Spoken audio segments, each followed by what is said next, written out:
Right, moving right along, AI specific again. This one is really interesting, and this just happened a couple days ago. Toys R Us has faced backlash for using OpenAI Sora. It's Sora. We've talked about it briefly in the past. It's an OpenAI's AI video generation tool, and they're using this tool to create an ad featuring the company's founder, Charles Lazarus. The ad depicts Lazarus having a dream about toys, but the AI-generated footage is criticized for its uncanny and unsettling visuals, which we'll get into in a second, such as distorted characters and objects. Critics argue that using generative AI, especially in advertising, and especially for children's products, disrespects artists and devalues human creativity. Toys R Us defends the ad and calls it innovative. The controversy highlights the ongoing debate surrounding the use of AI in creative fields and the potential consequences for both artists and consumers moving forward. This, along with what we just talked about, will be a hot button topic in the marketing world for a really, really long time. We're at the tip of the iceberg with this one. Where do we see AI's place in the creative agency or the creative industry moving forward?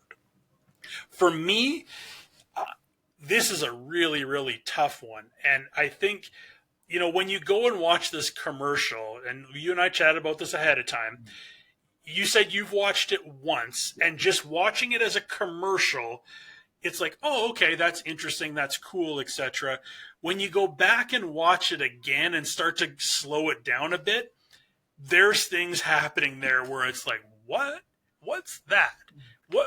What toy is that flying by him? What's this? And I mean, these tools aren't perfect, and when you really break it down, you start to see that. And I know there's been all sorts of really funny articles and videos out there. People are breaking this thing down frame by frame and going, "What's the deal? What's the deal?"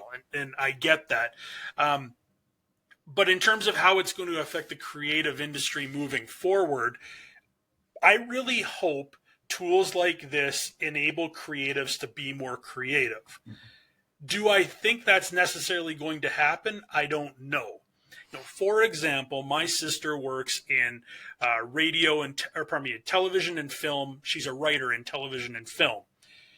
While some people say, well, these kind of tools could basically just build a script and you'd never need a writer anymore, I hope creativity still reigns and people can use these tools to unleash their creativity further or help make things quicker. The process is quicker. I've seen the scripts that she writes, and those things are monsters, right? Like for a TV show, those things are huge. Could she use tools to streamline that process while still injecting her creativity into it?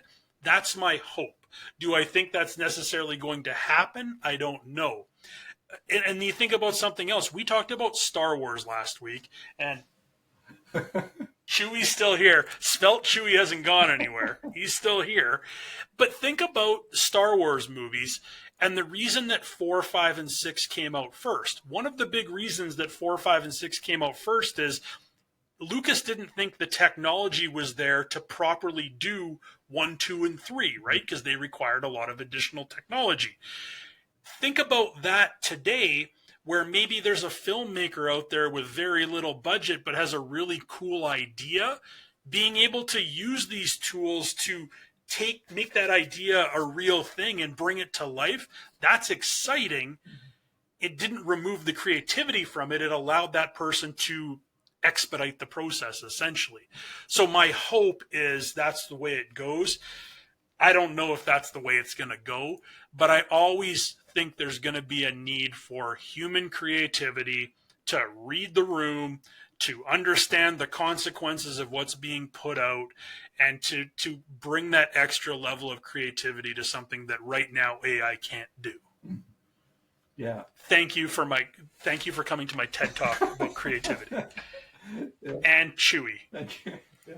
No, I completely agree. I think, like you mentioned, I have only watched the video once. It's about a minute long, a minute and 10 seconds long. I was watching it very much as an ad, not really with a particularly discerning eye to see. I wasn't looking at it as what's AI doing now? It was more just about how is this as a general ad. And I didn't really notice any of the things you're pointing out. I'm sure if I go back and watch it again, then yeah, I'll be like, oh, his face has changed, or his hair has changed, or there's weird. Then the horrors are revealed. Yeah, absolutely. I'm sure that's all there. But I think it does show how incredible this technology has gotten and how fast it has gotten there. And I suppose if we remember that this is the worst it's going to be, you know, it's not going to go backwards from now on, sort of thing. So it is improving, and yeah, at an incredible rate.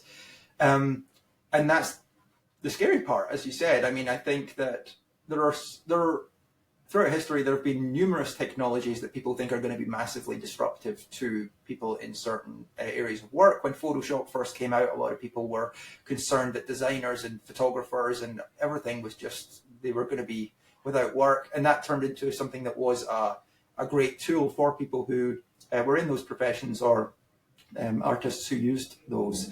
But I think the AI versions are a bit scarier in the sense that they're so easy to use. Like, if you don't know how to use Photoshop, it's a slog to learn how to get to do all the things you want to do in it, sort of thing. But a lot of these AI tools, you just type in what you want and it spits it out.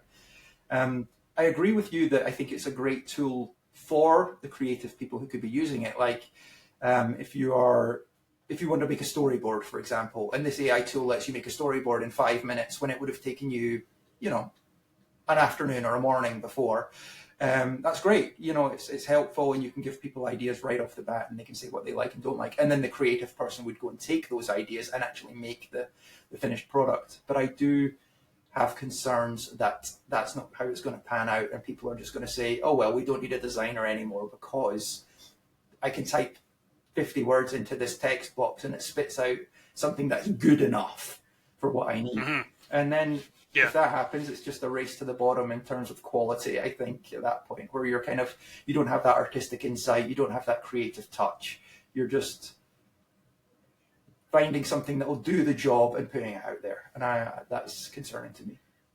Yeah, I think we're at that crossroads of, if you go one way, it's just race to the bottom, cheapest wins. Yeah. Let's just get stuff out the door. But the other way is, let's use these tools combined with human creativity and just ramp things up. And I hope that's the path that's taken, but time will tell. Yes, indeed. Yeah. So we will see where that goes. But yeah, I was encouraged and inspired to go shop at Toys R Us, even though I don't have kids that would shop at Toys R Us anymore. But yeah, I'm going to head there on the weekend. And Jeffrey the Giraffe, though, solid kind of figure or logo for a company. I like Jeffrey the Giraffe. Yeah, and he's in the commercial too. I don't want to give too much away. No. Jeffrey the Giraffe is in it, along with the creepy footsteps that sound like it's a horror movie, which was the one thing you did notice when he's walking down a hall. It sounds like maybe he's going to go stab somebody. Yeah, it was a bit. It felt a bit out of place. That's ominous. Yes, ominous is a good word. Yeah. Yeah. Woo.